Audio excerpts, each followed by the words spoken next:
nga alang Sunday morning when you read the book of John chapter 20 and verse 21, at the evening they go to worship the Lord as well. Kaya of course 24 hours sana ang Sunday. Alright, so 6 days you work, 1 day worship.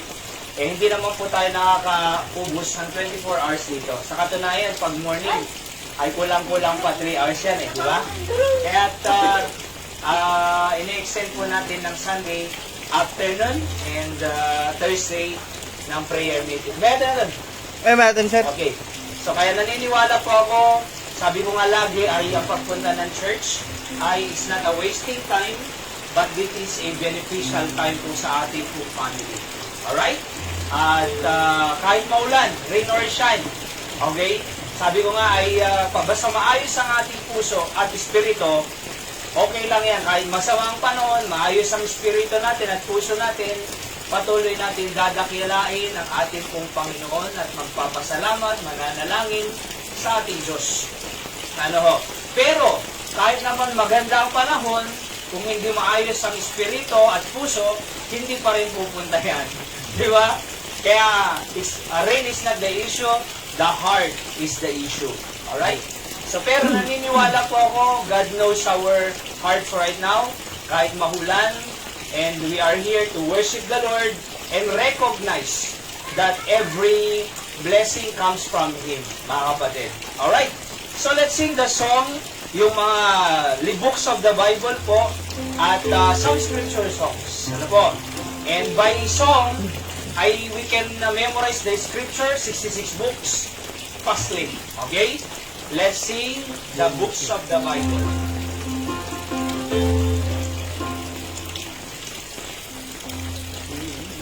Genesis, ready, sing. Genesis and Exodus, the first two books to sing. Leviticus and Numbers, Deuteronomy, Joshua, Judges, Ruth, 1st and 2nd Samuel, 1st and 2nd Kings, 1st and 2nd Chronicles, Ezra, Nehemiah, Esther, Job, and Psalms, Proverbs, Ecclesiastes, Song of Solomon, Isaiah, Jeremiah, Lamentations, Ezekiel and Daniel, Hosea, Joel, Amos, Obadiah, Jonah, Micah, Nahum, Habakkuk, Zephaniah, Haggai, Zechariah, and Malachi. Matthew, Mark, Luke, John, Acts, Romans, 1st and 2nd Corinthians, Galatians, Ephesians, Philippians, Colossians, 1st and 2nd Thessalonians, 1st Timothy, 2nd Timothy, Titus, Philemon, Hebrews, James, 1st Peter, 2nd Peter, 1st, 2nd, 3rd John, Jude, and Revelation. Sama na dito. I called upon the Lord in distress, the Lord answered me. I called upon the Lord in distress, the Lord answered me. It is better to trust in the Lord than to put confidence in men. It is better to trust in the Lord than to put confidence in men.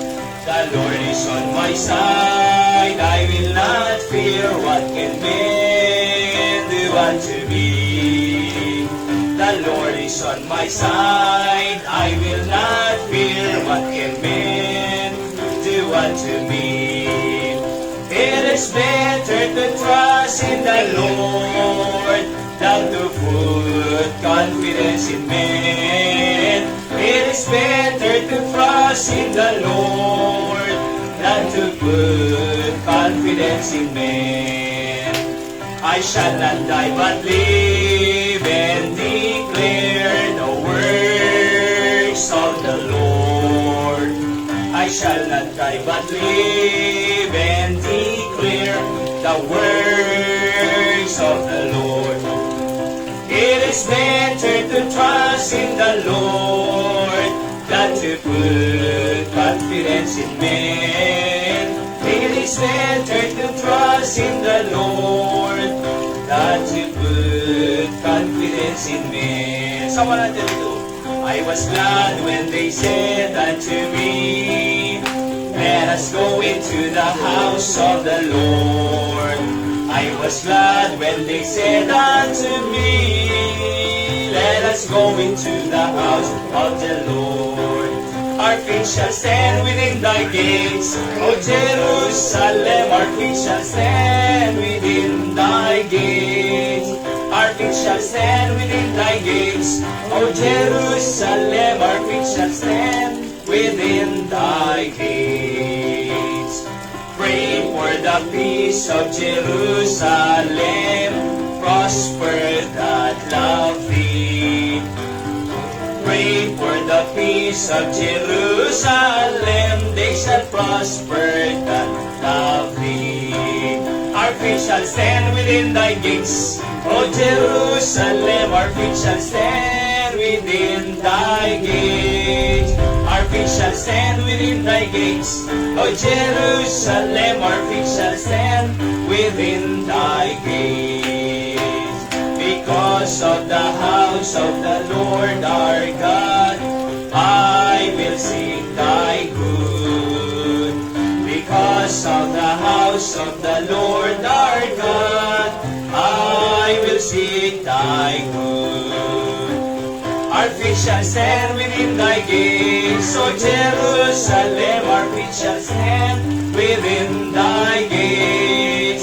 Our feet shall stand within thy gates, O Jerusalem. Our feet shall stand within thy gates. Joshua 1:8. This book of the law shall not depart out of thy mouth, but thou shalt meditate therein day and night, that thou mayest observe to do according to all that is written therein. For then thou shalt make thy way prosperous, and then thou shalt have good success. Once more. This book of the law shall not depart out of thy mouth, but thou shalt meditate therein day and night, that thou mayest observe to do according to all that is written therein. For then thou shalt make thy way prosperous, and then thou shalt have good success. Psalm 81 or 89:1. I will sing of the mercies of the Lord, forever I will sing. I will sing. I will sing of the mercies of the Lord, forever I will sing of the mercies of the Lord. With my mouth will I make known thy faithfulness, thy faithfulness. With my mouth will I make known thy faithfulness to all generations. I will sing of the mercies of the Lord, forever I will sing of the mercies of the Lord. Let's may dakilan Diyos. Salamat po sa inyong mga salita na aming inawit. Natunay nga, Panginoon, that we can sing the mercies of the Lord forever. Sapagkat kahit po maraming dumarating na mga pagsubok sa buhay, pero your mercies endures forever. O Diyos, kayo po ang mag-bless sa amin pong pagtitipon na ito. Maitaas ang iyong dakilang pangalan. Holy Ghost of God, work in the midst of us. Again, give me wisdom so I can deliver your message with power, love, and clarity. Upang makabot po sa inyong mga anak ang gusto niyo iparating. Just use me as your vessel and channel of blessing to your people, O God. Without you, I am nothing. just use me and make me a blessing to your people. Pakawanan mo ito namin nga baso kin nagkurkurangan niyo. We are praying as well to those who are joining us through our live stream. Kayo po ang mag-bless sa kanila, sa kanilang saan man sila naroon, O God. And please meet as well their spiritual needs para po maging malakas ang aming pananampalataya. At anumang challenges na darating po sa amin, we can be able to face it, fix it, and fight for it. In Jesus' name I pray. Amen. Okay, so tawagin nga natin si Isay dito, kantaan tayo ng birthday song. Kasi tayo bigat, sa katunayan ay ibagbaga mo tatay, kantaan tayo. Nawanan dyan na lagi pa amin tatay. Oh. And 7 years old ni Isay, grade, anan? Ay, rally ka dito, mag-picture ka. At dito kay Isay, ay yung ating ibibigay na ano sa kanya pag sabawan na. Ay, that this is, okay, ano, Generalatan. Okay? So, awitin natin ang birthday song, Happy Birthday to you. When we sing, Happy Birthday to you. Happy birthday to you. Happy birthday, happy birthday. Happy birthday to you. Once more. Happy birthday to you. Happy birthday to you. Happy birthday, happy birthday. Happy birthday to you. Okay? So thank God na naabot ni Isay ang 7 years. Kaya exact birthday naman ang dalan? August 17. Okay? So, nagburburigor pa nang at least naka-recover ni Isay. Nagkamuras pa yung ano? Nagkamuras. Ano katikamuras ang tayo? Butlig na. Kasi tamo kanya kitirabi eh. Hindi tayo. Tutubal. Ay, tutubal. So nga, pagkakisok kamuras niya. Ang kamuras naman ito, natubal mo? Kaman. Okay. So let's pray for Isay. Diyos niya po Diyos. At ipanagbasa natin din sa lunan. Let's bow our heads. Apo Diyos, I pray for Isay right now. Thank you. Tingin na yung babuhan niya na kanaganon naman ipanagkasangay na may makin 7 years. Apo nga baro matawon na yung paimuhan niya na dito ito maapo natawon ket nawad-wadwad ikapisin dito nga anak ni Apo Diyos ket may aramid na aming requirements sa eskwela ang excel ka di suna babae ti guidance mo Apo tulungan ni Isay na ang kanayon luman dumtong digiti sakit Apo di niyo bakit kita pandopon ti virus uno bacteria or anyaman nagda iliklik mo kadigeti nga anak ni Diyos I pray na siya Apo di mang layong kanya na tulungan Apo dumakter ka din na Diyosan at patuloy na kangama mo ang grupo mo Apo nakadwa na ka, tinaldawal daw pa ng Diyan na. Alaman ti planong kanya na tiwasakbayan o Diyos, at idawat ko man ako nga pagbalik yung aming dilutoy, at makita min ito Isay na makagraduar, at dati napintas ako nga pagsapulan na, kaya uray pa'y ako Diyos, iti masakbayan na kita nabalik di ako.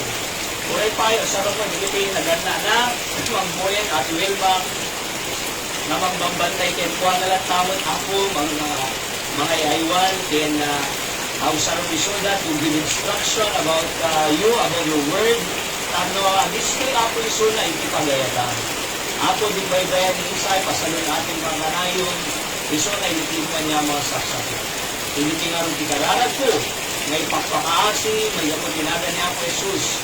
Amen. God bless Isay. Alright, so, nag-drink kayo po mo na yung malupon mo. Okay.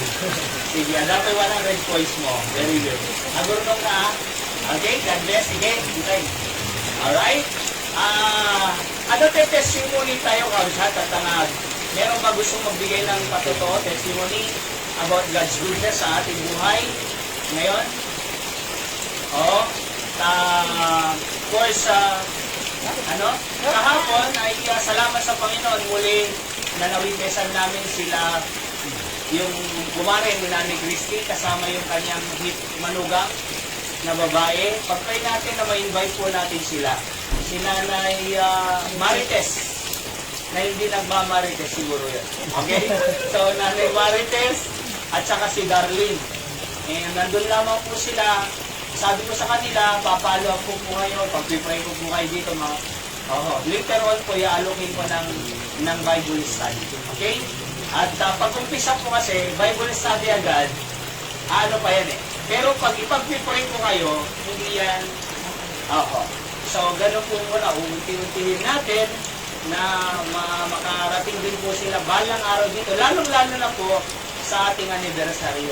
Matagal-tagal din po siya sa Israel, mahigit 10 taon na nag-work doon, kaya nakapagpundar po siya ng bahay, mga business, napakaganda.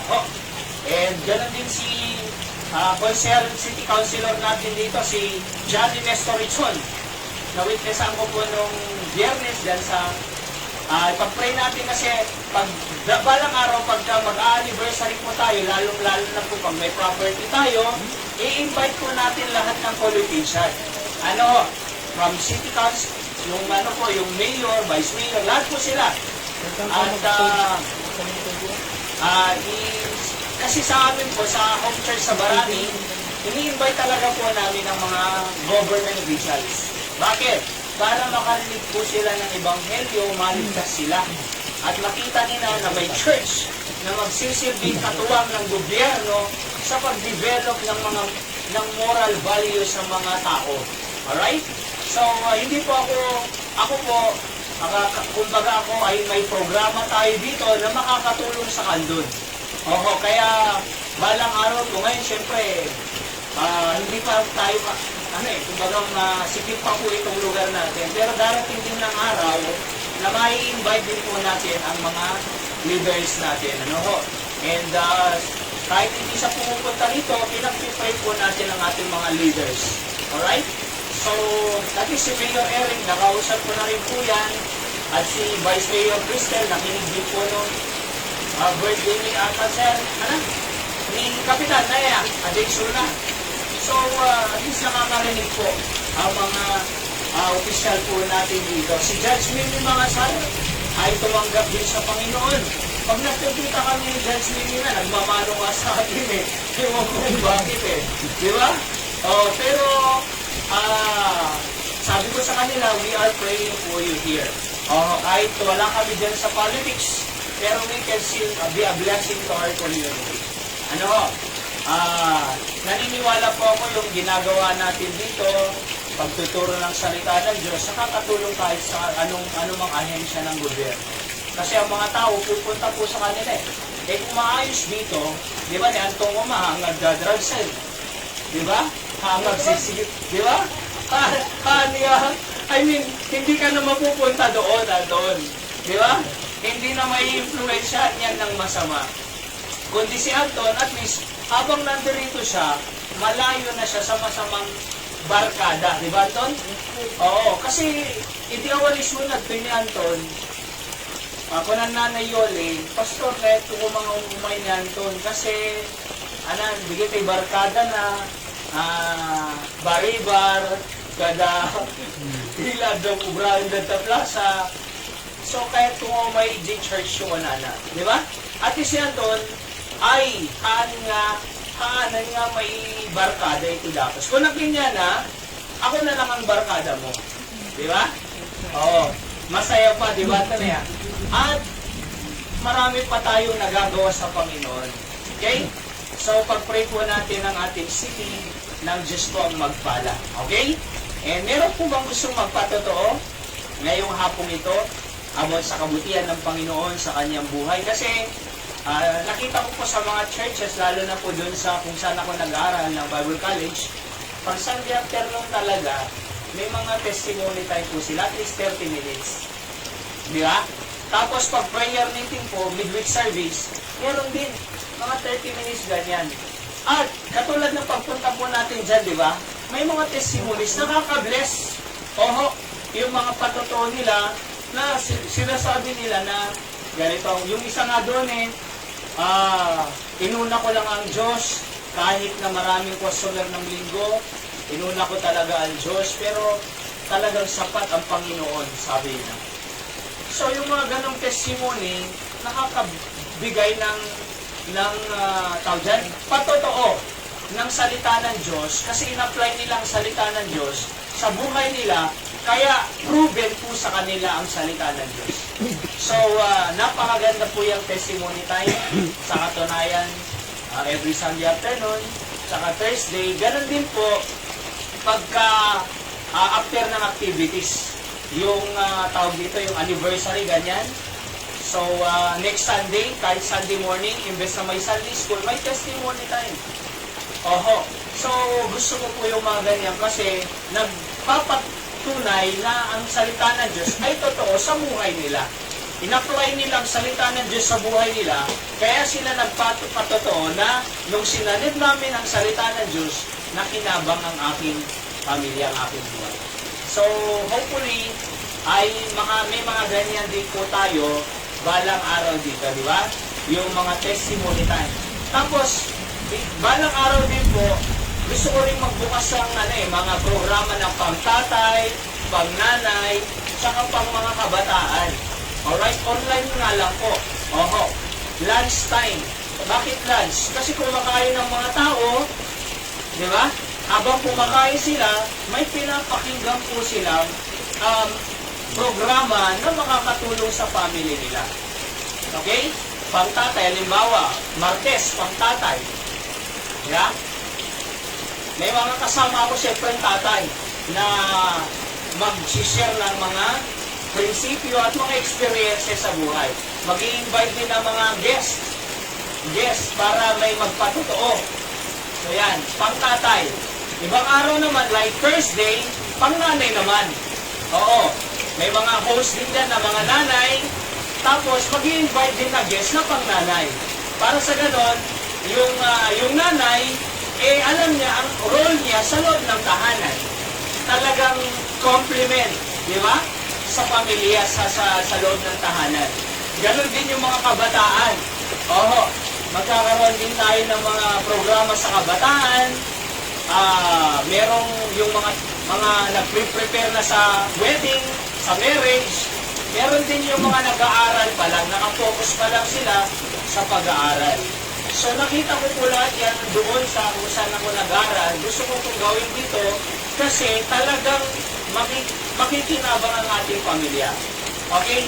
So gusto ko po mag-establish ng ministry dito na hindi lang God-centered at soul-winning church, mga kapatid, pati family-centered church para nakikip natin ang ating pamilya sa kalooban ng Panginoon. Di ba? We want to keep our family for life. Hindi yung nag-conflict lang, mag-aaway na, mag-iiwalay na. So we don't want that to happen sa ating pong pamilya. Mga kapatid, kung nangyari na yan sa iba, masakit eh. So huwag na natin paintulutan na mangyari sa ating pang ibang mga anak or sa atin po. Di ba? Alright? So, napakaganda pong programa po yan. Alright? So, kung wala po, meron po ba mag-share ng testimony? Sige po, ipagpapatuloy na po natin ang ating aralin ngayong hapong ito about keep your family in the right direction. Alright? Every Sunday afternoon po, meron tayong series of messages about building a godly family. Sapagkat gusto ko po na yung ating pamilya ay talagang intact. Sama-sama. Nagkakaunawaan, nagpapatawaran, nagtutulungan, at nagkakaayos. Hindi yung kanya-kanya. May sariling mundo ba? Alam niyo yung may sariling mundo, mayaman yun. May sariling mundo eh. Akalain mo yan, may sariling mundo, mayaman. Di ba? So maganda po yung nagkakaayos po sila. May, sabi mo, yung mga anak, tata, ito ang gusto ko, ito ang gusto ko, ito ang aking magiging pagdating ng araw. Tatay, meron nang liligaw na sa akin, meron na akong liligawan. Yung bang may alam mo, di ba? So alam mo yung mga iniisip nila, plano nila, para ma-maintain natin at ma-keep ang ating pong pamilya. Okay? Alright, so basahin po natin ang Proverbs 29, verse number 18. Alright? Anong sabi po ng Bible? Correct thy son, and he shall give thee rest. Yeah. He shall give delight unto thy soul. Where there is no vision, people perish, and people perish. But he that keepeth the law, happy is he. Let's pray once again. Dakilang Diyos, salamat sa inyong salita na aming binasa. Muli pagpalain niyo po ito sa aming pamilya, sa aming buhay, na muli kami matuto ng mga bagay ninyo, Diyos. Thank you in Jesus' name. Amen. So sabi ni Hari Solomon, the wisest on earth ever lived, mga kapatid. Bakit siya yung pinakamatalinong tao? Kasi ang Diyos ang nagbigay ng wisdom kay Hari Solomon. Kaya siya ang pinakamatalinong namuhay sa mundong ibabaw sapagkat wisdom po ng Diyos ang ginamit ni Hari Solomon. At isang tinuro niya po dito sa Proverbs 29 ay correct thy son, and he shall give thee rest. Ibig sabihin, pag hindi natin kinokorek ang ating mga anak, ay walang kapayapaan. Tama po ba yan? Di ba? Nakikita natin yung kalokohan nila at hindi natin kinokorek, walang kapayapaan. Pero, on the other hand, mga kapatid, if we correct our son, he shall give the rest. Di ba? Hindi mo kinorek, walang rest. Yung halimbawa, magulang ka. Tapos, yung anak mo hindi umuwi ng gabi. Ayan ay, siguro ni Nanay Emmy, di kita apo ko na, bilbilangan ti apo ko sakbay maturog ka na, no, kompleto. Yan nila sa tulpag. Oh. So, siyempre, kaya mo nga kitaan eh. Kaya mo nga, gusto mong ikip sila. Oho, walang rest. Kung nangarap ni Nanang nukwagat ide, ububing kami, ay di ka gawin, kung hindi kayo uuwi, inaalala ka namin eh. Di ba? Iniisip ka namin. Kaya dapat magpaalam ka saan ka pupunta, anong oras ka uuwi. Ganun, para may payapa, may makakarest sila. Okay, so there's a lot of principle in this chapter for family relationship. Let's learn from it. Number 1, i-review lang po natin quick lang. A child that is often reproved but hardens his neck shall suddenly be destroyed without remedy. Take note of the word without remedy. Pag sinabi mong walang remedy, walang remedyo, wala na. Suddenly, agad-agad, biglaan na destroy. Past tense, mga kapatid, wala pang remedy. Sino daw yung suddenly be destroyed without remedy? Yung mga nag-harden ng kanilang neck. Figurative po yan. Pero yung hardened neck, sasabihin mo sa kanya, tingin sa kaliwa. Ang tingin niya kanan, move forward, move backward. Alas 6 awid mo, alas 8 awid na. Malpas klase, balay, pagpanan na, beach, plaza. Di ba? So natanggal titel-tel na. So, ang sabi ng Bible, suddenly be destroyed, wala nang remedyo. So help your child understand this warning. See? According sa Proverbs 21:1, he that being often reproved hardeneth his neck shall suddenly be destroyed and without remedy. Buti pa yung construction, may remedyo lahat eh. Believe ka makikita yung construction worker na kuha. Talagang uray ang material na kadijay. Marami din. Merong fabricated. Nalain da. Di ba kayang-kaya da? Oo, ang fabricate. So, may amay. Di ba? May amay. Ngayon dito ni, awan remedyo na. Kinatangkang tel-tel ti anak, awan remedyo na. Imbag pa jay trabaho, ada remedyo na. Di ba? Yung tinatangkang atal-tal ti anak, awan remedyo na. Unang Solomon, hindi ko masalita yan eh. Salita na ni the Bible. So hardness of heart brings hurt to them. A humble heart makes them honored and makes them an honored and happy life. Pero kung matigas ang kanilang puso, it will hurt them. Masasaktan po ang mga tao. Ilan ng mga kabataan ang nasaktan? Di ba? Ilan ng mga kabataan dahil sa katigasan ng ulo ay sinasaktan nila ang kanilang sarili. Huwag anak! Huwag yan ang barkada mo anak! Huwag mo kasama yan anak! Di ba? Pero matigas sa sinasaktan nila ang kanilang sarili. Ano ho?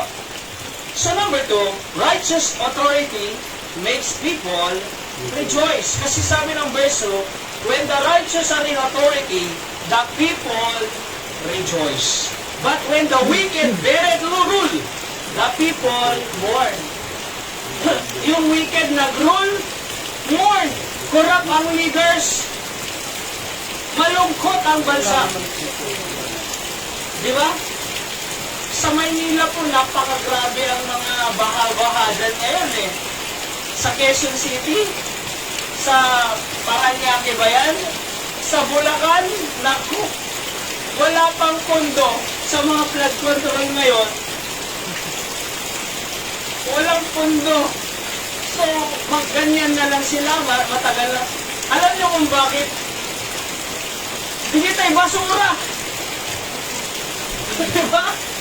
Nagado nga basura, grabe. Sa sinong may kagagawan? Tao rin eh. Agrega-reklamo da. Ha? Pagpila naman baha. Ang sisisihin ng gobyerno. Nagtapon ka eh. Hindi naman magkakabahayan pag hindi ka nagtapon dyan. Imaginin mo, sisisihin ang gobyerno, pero siya rin ang nagtapon.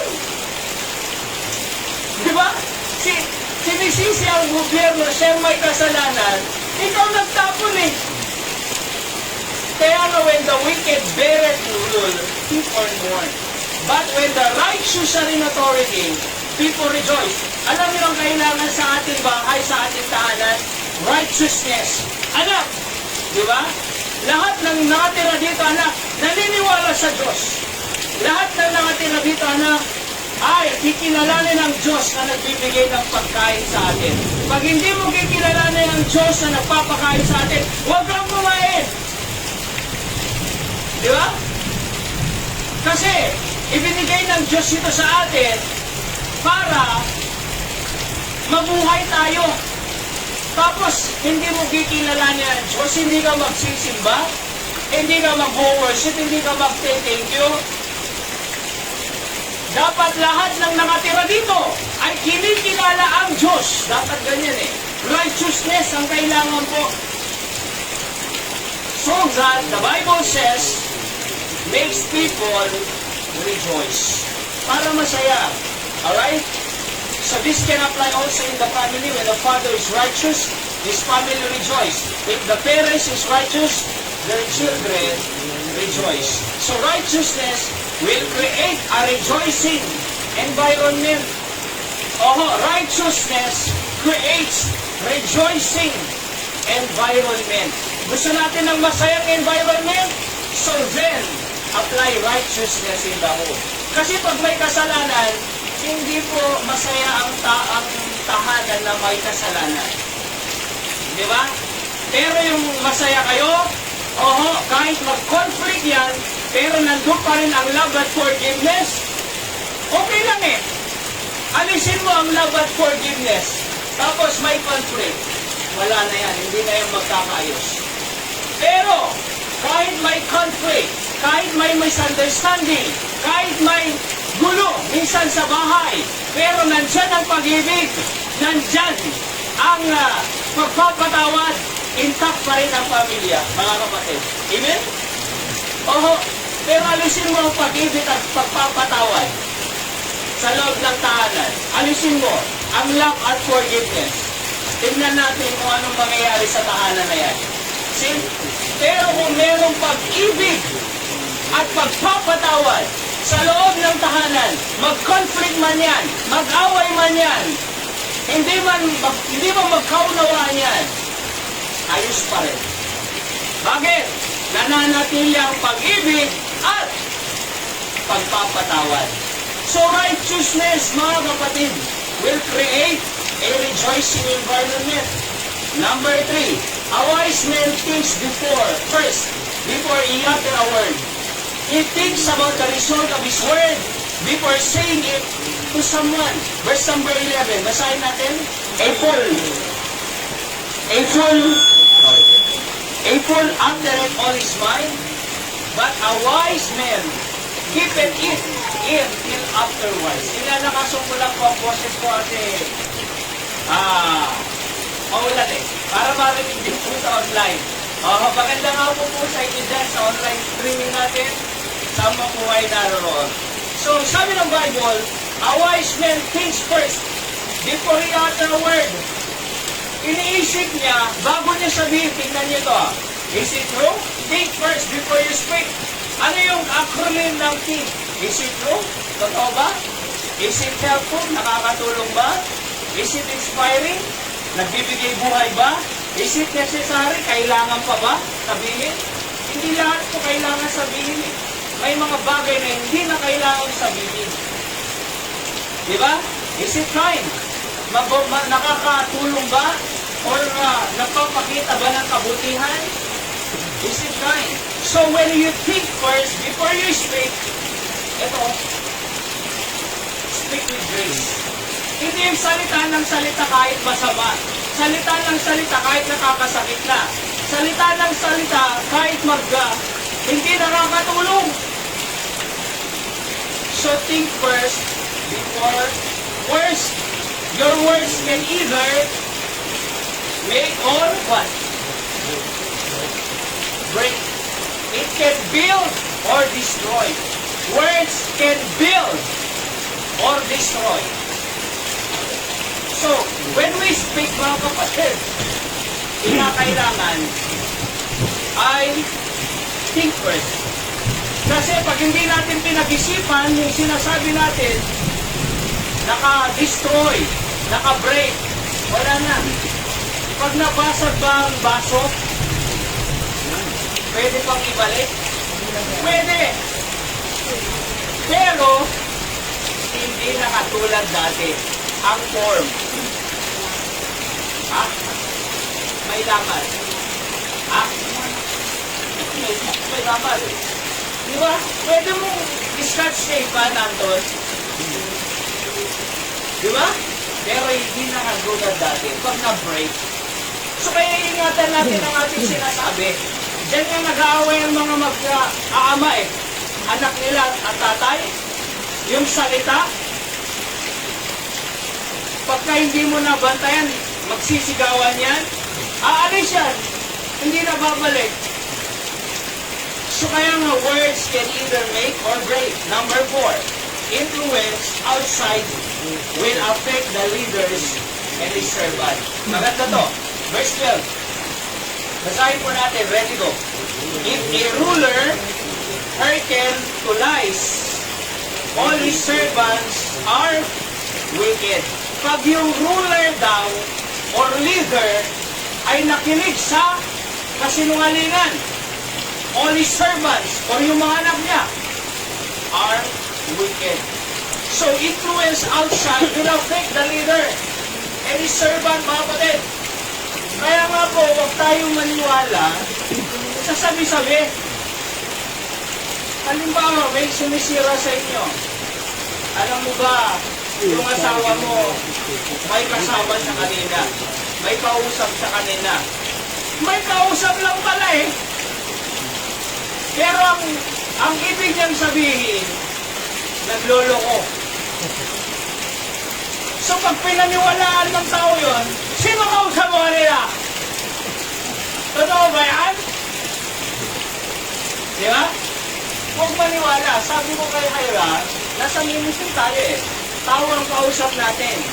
Pag may kausap ka dyan, lalaki o babae man yan, okay lang sa akin yan. I trust you, di ba? Oo, ganun din siya. Pag may kausap ko lang, lalaki o babae, okay lang yan. Nasa ministry tayo eh. Pero, let's keep our family protected. Di ba? So, walang, ano dyan, walang third party. Oo, kumbaga, let's keep our family preserved. Alright? Hindi yung, ay ano lang, kausap lang. Nag-isip na nung kung ano-ano. Kasi nungalingan eh. Diba? Huwag maniwala po sa sabi-sabi. Aha. So, likewise in the home, sabi ko dito, if the father hears a lie and tell to his family that news, which is not true, then members of the home will believe and leave the false statements. Everybody now thinks negatively of someone, but it's false news. Nakuha po natin, yung bang may nagkwento, tapos kwento rin natin, naniwala sila. Diba? At pag naniwala sila, at pinaniniwalaan nila, at binuhay nila, doon na po sila. So, we allow false influence or false news outside coming in our family, na yun ang pinag-uusapan natin. Alam niyo sa katunayan po, marami po dito sa Biblia ang magandang pag-usapan sa pamilya. Dito na lang, no? Kaysa yung mga balita, impeachment, tsaka kung ano-ano dyan, di ba? Ito na lang, oh. Ako nga, hindi ko masundan gaano ang mga impeachment eh. Kasi, pinapakinggan ko yung kabila, pinapakinggan ko yung kabila. May punto naman sila. Wala namang perfecto eh. Tama? May kasalanan ba ang kabila? Meron! May kasalanan ba ang kabila? Meron! Meron pala eh. Di ba? Oo. Pero,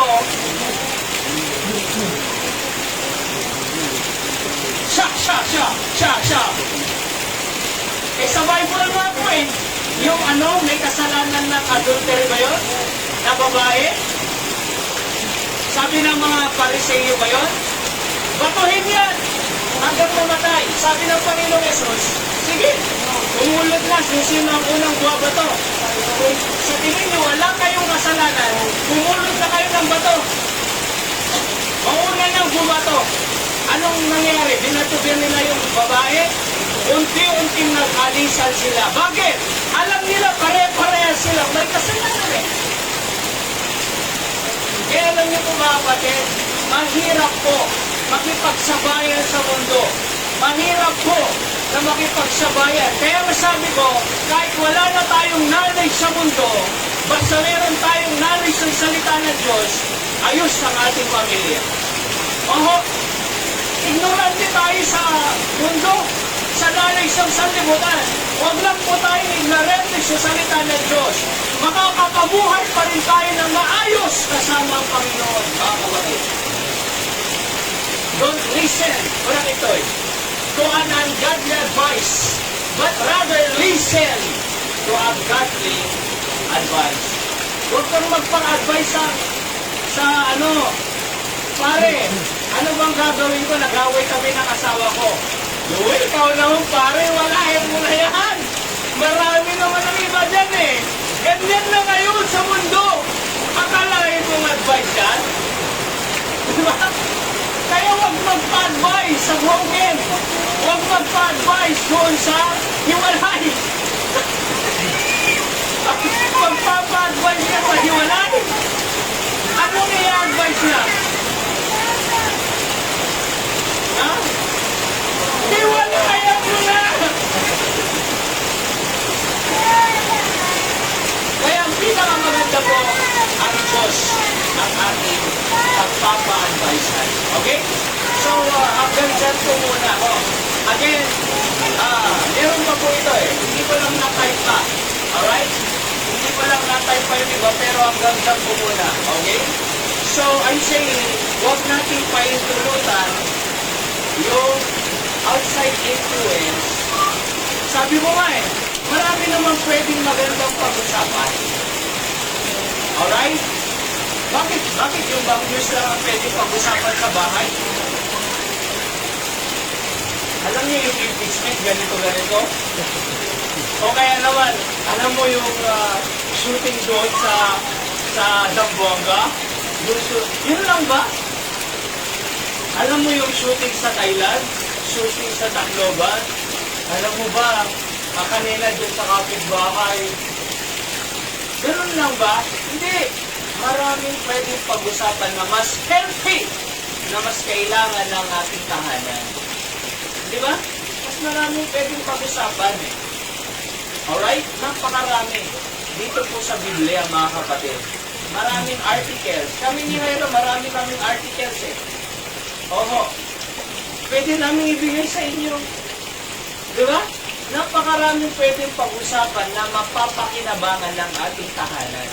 Kaysa yung mga false news dyan, oho, or mga fake news, or yung mga damdamag. Di ba? So, maganda yung pakikinabangan ng ating pamilya. Okay? Anak, anong plano mo sa buhay? Huwag po tayong magsawang magtanong sa kanila anong plano nila. Anak, ano to kaya mo? Di ba? Basahin mo yung isip nila. Anak, may tagtrabaho or haan? Di ba? Oo, ang trabaho. Anak, di ba? Pag magtatrabaho ka, anak, kikita ka. Pag kumita ka, mabibili mo yung gusto mo. Di ba? So, mabilis mong mabili yung gusto mo. Oh. See?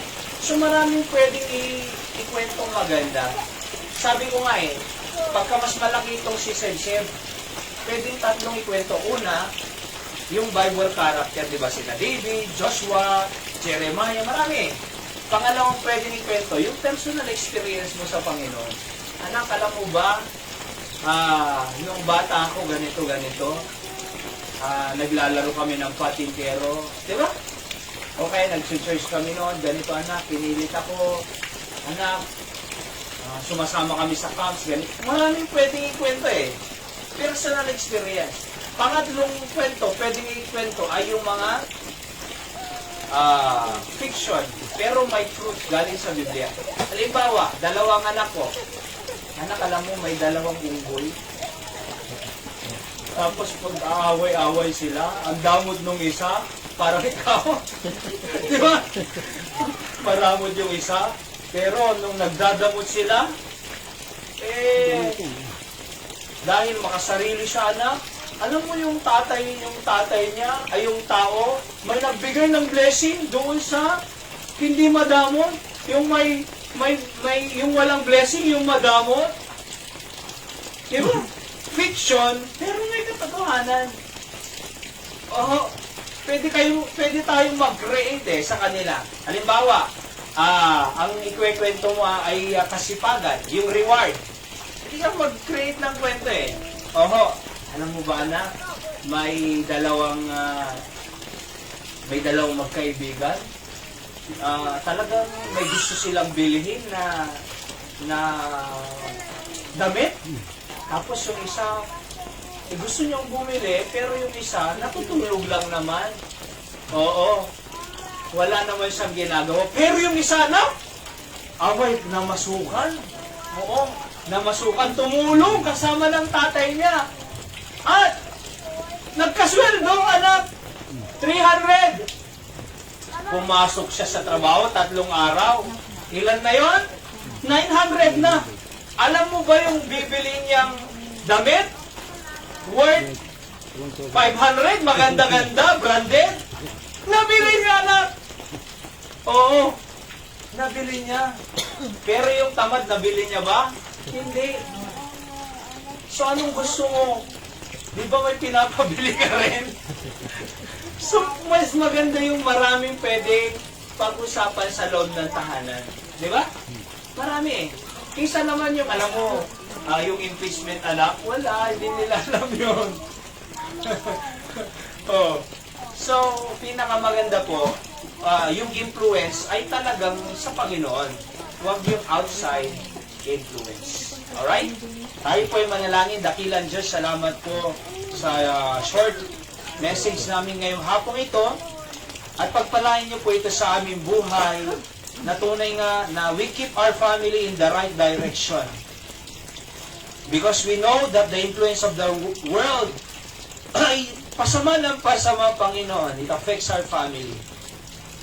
Even the laws in the Congress destroys family right now. Kaya, Panginoon, kinakailangan po namin manatili sa inyong frame of building a godly family according to your design. Kaya kayo po ang mag-bless sa inyong mga anak that truly we can keep our family in the right direction. We can give warning to them na hangagtang-tangkan ulo da. Ang tangkan-tul-tul da o Diyos. And even righteousness create rejoicing environment. And we should not believe lies outside. Kundi, kung ano lang, ang gusto niyong iparating sa amin, nagagaling sa inyong salita, ang pag-uusapan namin sa aming tahanan. I-bless niyo po para we can still build a godly family even this wicked generation. Please, hear your people as they come to the throne of grace. In Christ's name I pray. Amen. Nakapikit po tayo at nakayuko. At tayo po ay pag-pray natin ang ating family.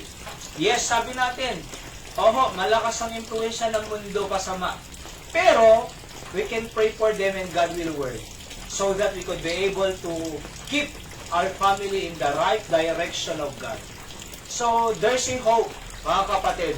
Meron laging pag-asa, merong biyaya na sapat, at ang Diyos po pa pinapakinggan po tayo.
Ilang Diyos, salamat po Panginoon sa natapos namin worship time sa araw na ito, lalong-lalo na po sa inyong salita.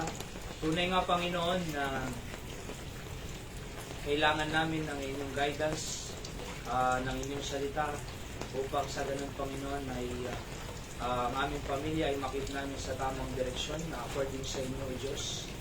Hindi mo namin pwedeng ibigay ang aming mga anak sa gustong direksyon ng sanlibutan sa kanila.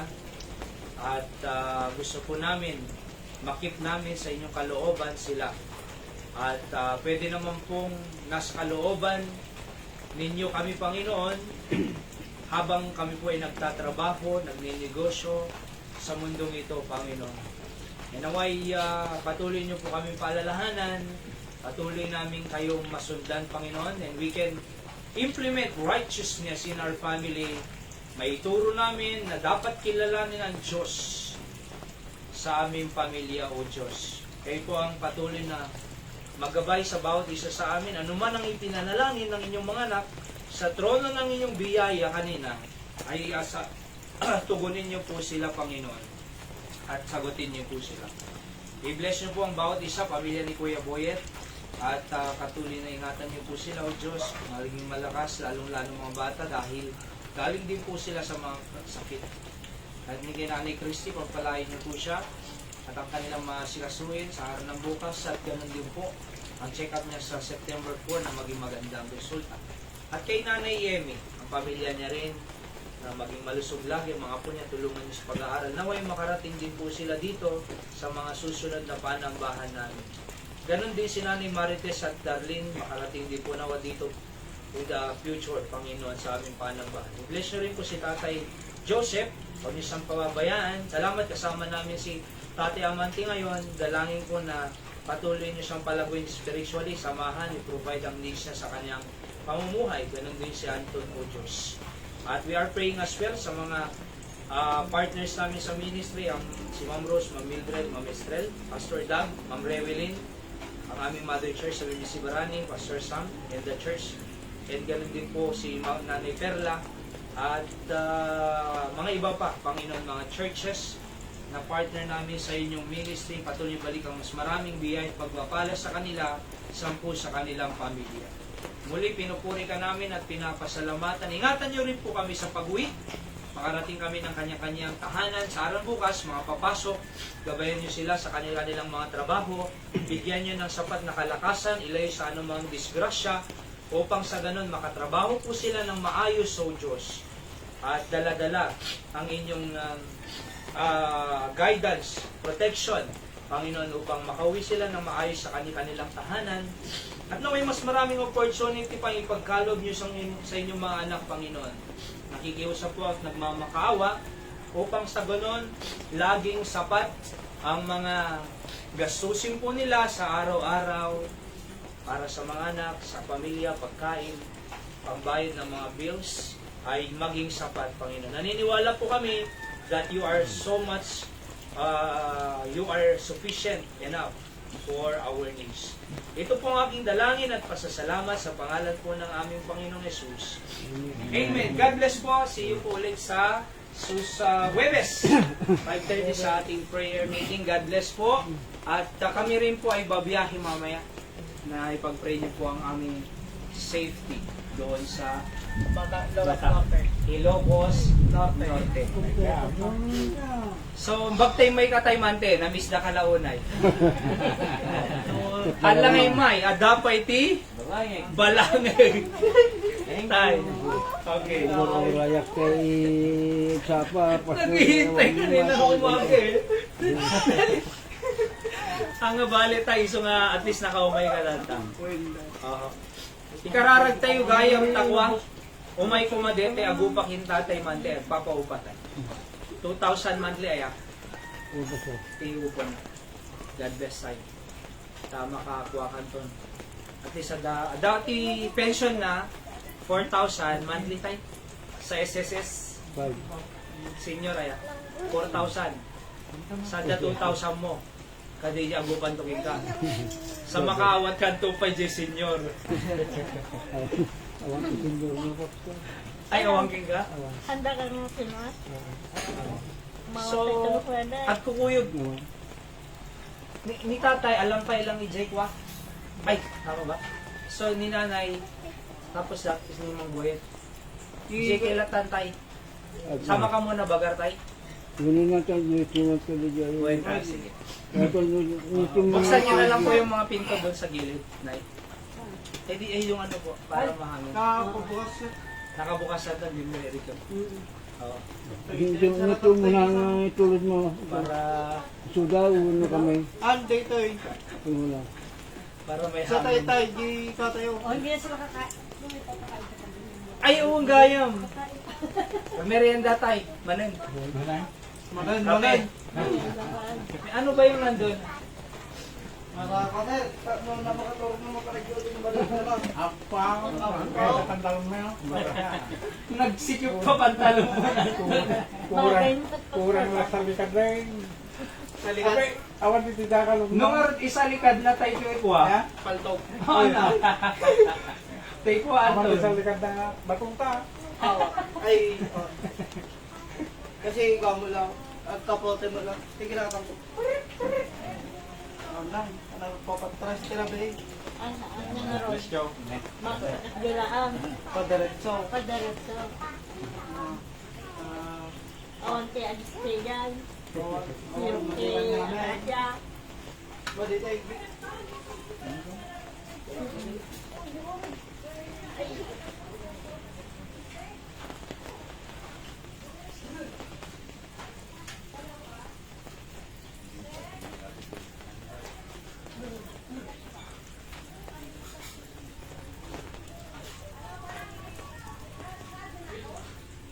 Binatog.